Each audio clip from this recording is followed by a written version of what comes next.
Morning बच्चों, मैं प्रदीप आपका स्वागत करता हूं आपके अपने चैनल प्रदीप फिजिक्स प्लैनेट में। तो आज हम लोग आ चुके हैं क्लास 11 के 16th लेक्चर में और हम लोग लॉज ऑफ मोशन चल रहा है। लॉज ऑफ मोशन है बच्चों, हम लोगों ने जो टॉपिक शुरू किया था वो है सर्कुलर मोशन, मतलब वृत्तीय गति। वृत्तीय गति का आज होने वाला है आपका दूसरा लेक्चर। जो लोगों ने आपने इससे पहले के लेक्चर्स नहीं देखे हो, फटाफट से जाकर के चीजें देख लें ताकि आगे की चीजें आपके लिए आसान हो सके। तो बच्चों यहाँ से हम लोग अब जानेंगे कि सर्कुलर मोशन में हमने डिस्कस किया था कि कोणीय विस्थापन क्या होता है। तो हमने बताया था कि कोणीय विस्थापन एक्चुअली वृत्तीय पथ पर जो चाप है उसके द्वारा केंद्र पर आंतरिक कोण होता है। वृत्तीय चाप पर केंद्र पर आंतरिक कोण, और इसे हमने नाम दे दिया था डेल थीटा। तो डेल थीटा हमने कोणीय विस्थापन बराबर एक फॉर्मूला बताया था बच्चों आपको, और इसका नाम था del theta upon del S upon R. ठीक है, तो del theta is equal to del S upon R में डेल एस आपका आर का था, चाप था। ठीक, तो अगर आपसे कोई पूछे कि एक रेडियन की परिभाषा क्या होगी, रेडियन जो कि इसका मात्रक है, एक रेडियन की परिभाषा क्या होगी, तब आप बताएंगे कि ये एक कब होगा। ये तभी हो सकता है ये एक जब ऊपर की वैल्यू आर और नीचे की वैल्यू आर हो जाए। ठीक, तो ये कैंसिल हो जाएगा और ये वैल्यू क्या हो जाएगी, एक रेडियन हो जाएगी। तो एक रेडियन तभी पॉसिबल है जब डेल एस की वैल्यू क्या हो गई, आर के बराबर हो गई। मतलब एक रेडियन वह कोण है जो वृत्तीय चाप पर वृत्तीय त्रिज्या के मान के बराबर मान प्राप्त करती है। वृत्तीय चाप पर, ये वृत्तीय चाप है, वृत्तीय चाप पर वृत्तीय त्रिज्या के बराबर मान प्राप्त कर लेगी। तो इस तरीके से केंद्र पर आंतरिक कोण एक रेडियन कहलाएगा। तो ये एक रेडियन की परिभाषा आपकी हो गई। ठीक, तो ये याद रखिएगा। आज हम लोग बात करें किस पर, कोणीय वेग पर। एक बात ध्यान रखने वाली ये है कि कोणीय विस्थापन, अगर छोटे कोणीय विस्थापनों में कोणीय विस्थापन एक सदिश राशि है। ठीक है, तो ये आप याद रखेगा, यह एक सदिश राशि है। ठीक, कोणीय विस्थापन एक सदिश राशि। बात करिए अब आपके कोणीय वेग के बारे में। कोणीय वेग, एंगुलर वेलोसिटी इसको कहते हैं। एंगुलर वेलोसिटी का मतलब आप समझिएगा। तो ये हो गया वृत्तीय पथ, और वृत्तीय पथ पर ये हो गया आपका सेंटर। तो जब कोई पार्टिकल जब यहां से यहां पहुंचा तो किसी क्षण ये यहां पे था S1 पे, और फिर अगले क्षण यहां पे पहुंचा, तो हर क्षण इसकी पोजीशन में देखने को मिलता है हमें चेंज। तो जब जब ये आगे बढ़ता है हर बार केंद्र के साथ अलग अलग कोण बनाएगा। मान लेते हैं कि अगर ये यहां से यहां पहुंचा, S1 पर पहुंचा, तो उस समय θ1 बनाता, और फिर अगले क्षण ये कहां पहुंचा, क्षैतिज से θ2 कोण पर पहुंचा। तो हर क्षण इसका कोणीय पोजीशन, मतलब कोणीय स्थिति बदलती रहती है। तो कोणीय स्थिति में समय के सापेक्ष होने वाले परिवर्तन को उस पिंड का, उस कण का कोणीय वेग कहते हैं। तो कोणीय वेग समझ आई कि जैसे जैसे समय बीत रहा है कण की स्थिति मतलब अलग अलग है वृत्तीय पथ पे, इसलिए वो अलग अलग कोण भी बनाएगा किसी प्रारंभिक स्थिति से। तो ये प्रारंभिक स्थिति में जो परिवर्तन देखने को मिलता है, तो केंद्र पर आंतरिक कोण भी परिवर्तित होगा, और समय के साथ इसी परिवर्तन को कोणीय वेग कहते हैं। किसी एक समान वृत्तीय गति में, एक समान वृत्तीय गति में कण द्वारा समय के सापेक्ष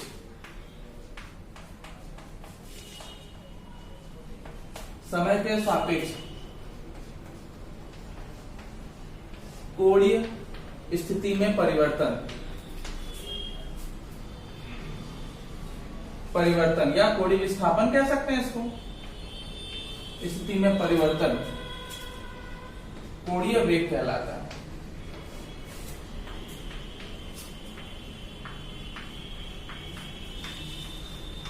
कोणीय वेग कहलाता है। तो कोणीय वेग कोणीय वेग ओमेगा बराबर कोणीय विस्थापन बटे में समयांतराल, समय के सापेक्ष होता है। तो ओमेगा इज इक्वल टू आप लिख सकते हैं del theta upon del T. यह है ओमेगा का फॉर्मूला।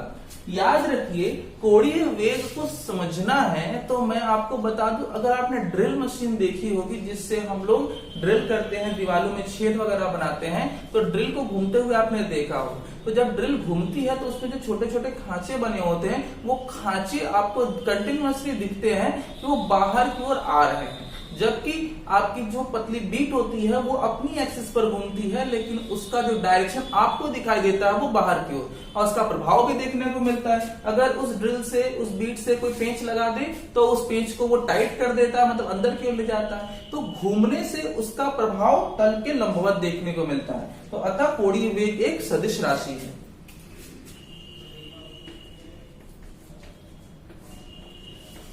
कोणीय वेग एक सदिश राशि। इसकी दिशा कैसी होगी? तो मान लेते हैं कि ये एक फिलहाल के लिए कोई डिस्क है, इस डिस्क को फिलहाल के लिए हम इस तरीके से रोटेट करा रहे हैं, ठीक, ऐसे। तो जब ये ऐसे घूम रहा है इस तरीके से, तो आपका अंगूठा कहाँ है? अंगूठा जो है आगे की ओर है और आपका हाथ इधर ही घूम रहा है, तो अंगूठे की दिशा जो है आगे की ओर है। तो इस डिस्क की जो दिशा होगी वो इसके घूमने की वजह से ऊपर की ओर होगी। तो आपने मेले में और कुछ खिलौने ऐसे देखे होंगे जिसको आप इस तरीके से ऊपर लेके जाते हो तो ये क्लॉकवाइज घूमते हुए ऊपर उठती है। तो इसका मतलब यह है कि अगर उस पर्टिकुलर को आप ऊपर लेके जा रहे हो तो क्लॉकवाइज, मतलब क्लॉकवाइज घूमने पर इसकी दिशा ऊपर की ओर है, और यही उल्टी हो जाए, मतलब कि अगर इसी डिस्क को अगर मैं उल्टा घुमाऊं, कुछ इस तरीके से घुमाऊं, ये अगर इसकी दिशा हो जाए ऐसे, ठीक, तो अगर ये ऐसे घूमेगा राइट हैंड, ध्यान देना, तो ये राइट हैंड, तो ये दिशा कहाँ आ रही है? नीचे की ओर। तो उस समय कोणीय वेग की दिशा नीचे की ओर हो जाएगी। बात समझ आ रही है? तो कोणीय वेग की दिशा हो गई। अब हम बात करेंगे कोणीय वेग के यूनिट के बारे में। तो कोणीय वेग की जो यूनिट होती है बच्चों, वो हो जाएगी, इसका होता है रेडियन, इसका होता है सेकंड, तो इसका हो जाएगा रेडियन पर सेकंड, इसकी यूनिट हो जाएगी रेडियन पर सेकंड। और अगर आपसे कोई इसकी बीमा पूछे, क्योंकि रेडियन तो किसी फंडामेंटल में मूल राशि में आता नहीं है, यही आता है, सेकंड आता है, तो इसकी बीमा भी आप निकाल सकते हैं। और इसकी बीमा जो हो जाएगी वो इसकी तो होगी नहीं, तो 1/t, और इस तरीके से आप इसको ऊपर लेंगे तो ये हो जाएगा omega is equal to T inverse. ये हो गया इसकी बीमा। कोणीय वेग को और किस तरीके से हम रिप्रेजेंट कर सकते हैं? तो कोणीय वेग ओमेगा इज इक्वल टू, आपको पता है कि अगर मैं संपूर्ण कोणीय वेग की बात करूं तो टोटल कोणीय वेग जो हो जाएगा या कोणीय विस्थापन जो हो जाएगा यहां पर, वो हो जाएगा 2 पाई, यहां पर 2 पाई टोटल। और नीचे कितना होगा टाइम? तो एक कंप्लीट साइकिल में जो टाइम लगता है उसे हम लोग कहते हैं capital T, total complete time. इसे हम लोग क्या कह सकते हैं? एक चक्कर में लिया गया समय आवर्तकाल होता है। तो यहां से ये आवर्तकाल हो गया, तो 2 पाई, और 1/, आवर्तकाल को हम लोग कहते हैं आवृत्ति। बच्चों ध्यान दीजिएगा, तो ये हो गया आवृत्ति। तो यहां से हमने जहां 1/t बराबर हो जाएगा n, जो कि है आवृत्ति, ठीक, आवृत्ति।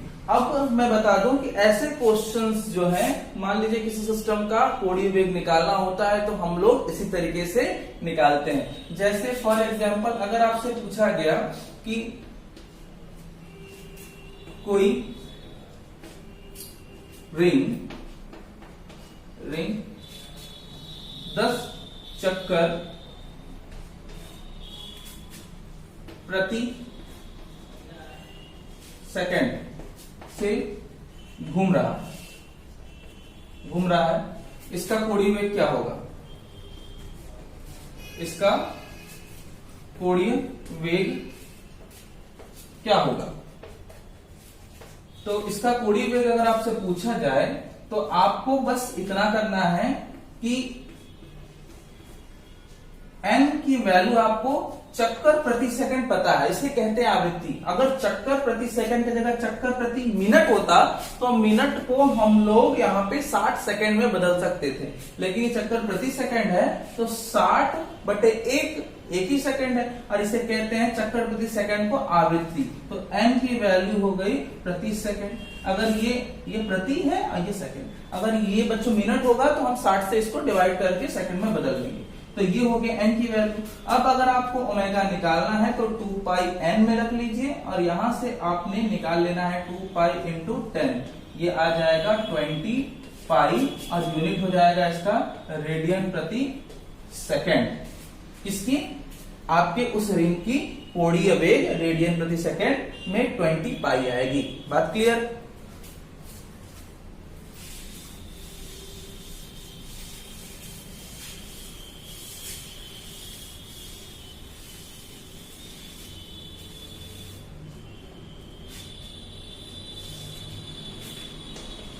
रेखीय वेग तथा कोणीय वेग में संबंध। कोणीय वेग में संबंध। अब हम ये जानना चाहते हैं कि अगर कोई वृत्तीय पथ पर गति कर रहा है तो उसमें रेखीय वेग तो होते ही हैं और कोणीय वेग भी होता है। अगर ये कण यहाँ पर है तो इस समय इसका रेखीय वेग इस दिशा में है, ठीक। अगर ये कण यहाँ पर है तो इस समय इसका रेखीय वेग इस दिशा में है। तो हर बार इसकी दिशा जो है वो बदलती है, ये आपको याद ही है, और इसका ये रेडियस है। तो हर बार वेग की दिशा बदलती है और वेग स्पर्शरेखीय पथ पर होता है। और हमने यहाँ पे ये भी देखा कि हर बार इसमें हमको क्या देखने को मिलता है? कोणीय विस्थापन, जिसके वजह से इसके केंद्र पर बनने वाले कोण के वजह से कोणीय वेग प्राप्त होता है। तो कोणीय वेग इसका होगा ओमेगा। तो हम आज देखेंगे कि अगर ये एक समान वृत्तीय गति कर रहा है तो एक समान वृत्तीय गति में वेग का परिमाण क्या होता है? नियत होता है। तो वेग का परिमाण नियत मतलब अगर मैं इसके वेग के और कोणीय वेग के बीच में संबंध स्थापित करने की कोशिश करूं तो क्या होगा? माना कोई पिंड एक समान वृत्तीय गति करता है, जहां वेग का परिमाण स्मॉल b, ठीक है। वेग का परिमाण क्या है? स्मॉल b, और कोणीय विस्थापन क्या है? डेल थीटा, तथा कोणीय विस्थापन डेल थीटा है। अतः कोणीय विस्थापन del theta is equal to चाप बटे त्रिज्या। तो चाप को हम लोग यहाँ से यहाँ पहुंच रहे हो, आप कहां से? S1 से कहां पहुंचे हो? S2 पर किसी क्षण। तो इसका यहां से यहां तक की जो लंबाई होगी वो डेल्टा S हो जाएगी, और ये आपका रेडियस है R। दोनों पक्षों में डेल्टा T से डिवाइड कर दिए, दोनों पक्षों में डेल T से भाग करने पर दोनों पक्षों में डिवाइड कर दिया। दोनों पक्षों का मतलब कि आपका ये हो जाएगा del theta upon del T, और यहां हो गया आपका 1 अपॉन आर को थोड़ा सेपरेट कर लीजिए और del S upon del T लिख दीजिए। इसको पहचान रहे हैं। ये अगर छोटे लंबाई और छोटे टाइम इंटरवल के लिए क्या कहलाता है, तो ये एक स्पर्श रेखीय वेग है और स्पर्श रेखीय छोटे छोटे पथों को तय करता है, इसलिए हम इसे क्या कह सकते हैं, रेखीय वेग कह सकते हैं। तो ये हो गया आपका, और ये तो आप पहचान ही रहे हैं कि कोणीय वेग है। तो सिंस आप जानते हैं कि del theta upon del T को हम लोग क्या कहते हैं, कोणीय वेग, और तथा del S upon del T को कहते हैं क्या, रेखीय वेग। अब रेखीय वेग का बेसिकली हम लोग परिमाण ही निकालते हैं, जो कि हर छोटे छोटे सेक्शन में यहाँ पर सेम है। अतः हम लिख क्या सकते हैं, इसको हम लिख सकते हैं ओमेगा, इसको हम लिख सकते हैं 1/r, और इसको लिख सकते हैं v। तो यहां से v इज इक्वल टू हो जाएगा r ओमेगा। ओके, तो ये हो गया v is equal to r omega. r जो कि त्रिज्य सदिश है, ओमेगा जो कि आपका क्या, कोणीय वेग है। तो कोणीय वेग की दिशा इधर और r की दिशा जो है वो इधर है। तो त्रिज्य सदिश और कोणीय वेग दोनों एक दूसरे के लंबवत है, जबकि v स्पर्श रेखीय पथ पर, तो एक इधर है, एक इधर है और एक इधर है, मतलब तीनों एक दूसरे के लंबवत है। जब कोई राशि तीनों एक दूसरे के लंबवत होती है तो वो राशि सदिश होती है। तो याद रखिए ये तीनों राशियां सदिश है। तो सदिश राशियों को दिखाने का तरीका क्या होता है, तो आप सदिश राशियों को दिखाएंगे सदिश रूप में, तो सदिश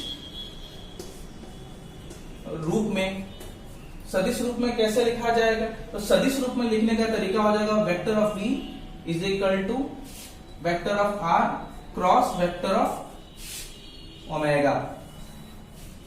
लीजिए, तो सदिश रूप में इसको लिखने का तरीका हो जाएगा vector of r cross vector of omega. ये तभी संभव है जब तीनों राशियां एक दूसरे के लंबवत हो, तो इससे ये हमें ज्ञात होता है कि हम इसे क्रॉस के रूप में लिखेंगे। क्रॉस का मतलब सदिश गुणन, तीनों राशियां सदिश। तो बच्चों आज के लिए हम लोगों ने इनके बीच में रिलेशन देख लिया। अगले क्लास में हम लोग बात करेंगे आपके कोणीय त्वरण के बारे में, उनके बीच में रिलेशन भी निकालेंगे कि रेखीय त्वरण और कोणीय त्वरण में क्या संबंध होगा। तब तक के लिए अपना ख्याल रखिए।